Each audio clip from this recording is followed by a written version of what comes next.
আসসালামু আলাইকুম ওরহমতুল্লাহ। তান্ত্রিক মহাগুরু চ্যানেলের পক্ষ থেকে স্বাগতম।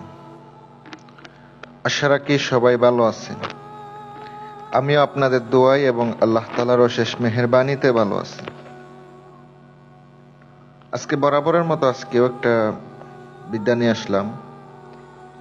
অন্যের পুকুরের মাছ নিজ পুকুরে আনার মন্ত্র। এটা বইয়ের একটি বিদ্যা, কোনো আমার পরীক্ষা করাইও না, কোনো গুরুবিদ্যাও না।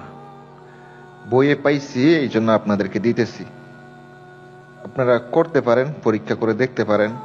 যদি বিশ্বাস হয়, কথায় আছে না, বিশ্বাসে মিলে বস্তু তর্কে বহুদূর। যদি মনে বিশ্বাস থাকে করতে পারেন। মন্ত্রটি আমি আপনাদেরকে স্ক্রিনে তুলে ধরেছি, আপনারা তো দেখতে পাচ্ছেন। ছোট একটি মন্ত্র, মুখেও বলে দেব।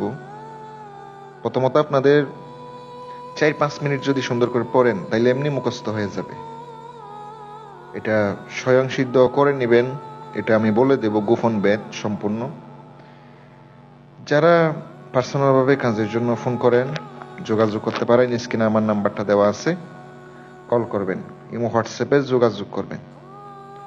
ভিডিওটা শুরু করা যাক। আপনারা যারা আমল করতে চান আপনারা করতে পারেন, কোনো সন্দেহ ছাড়া করতে পারেন। কাজগুলো অবশ্যই বিশ্বাসের সহিত করতে হবে। অবিশ্বাস নিয়ে করবেন, কোনো কিছু হবে না, কাজ করে উপকৃত হবেন না। মন্ত্রটি যেভাবে আছে এভাবে আপনাকে মুখস্থ করে নিতে হবে, ঠিক সেম টু সেম আপনাকে মন্ত্রটি মুখস্থ করতে হবে। মন্ত্রটি একটু মনোযোগ দিয়ে শুনেন। মাসালি মাসালি, মাছেরই প্রধান, অমুকের মাছ চলে আইবি আমারটাই, কার আজ্ঞা? ঈশ্বর মহাদেবের আজ্ঞায়। এটা আপনারা সুন্দর করে আস্তে আস্তে পড়বেন। এটা অবশ্যই কাজ করার সময় দ্রুত পড়তে হবে, এক নিঃশ্বাসে পড়তে হবে। মন্ত্রটি সিদ্ধ করার সময় নিরামিষ খাইবেন। গোপন বেদ হচ্ছে নিরামিষ খাওয়া। আমিষ জাতীয় কিছু খাইবেন না, কারণ খাইলে কাজ করব না।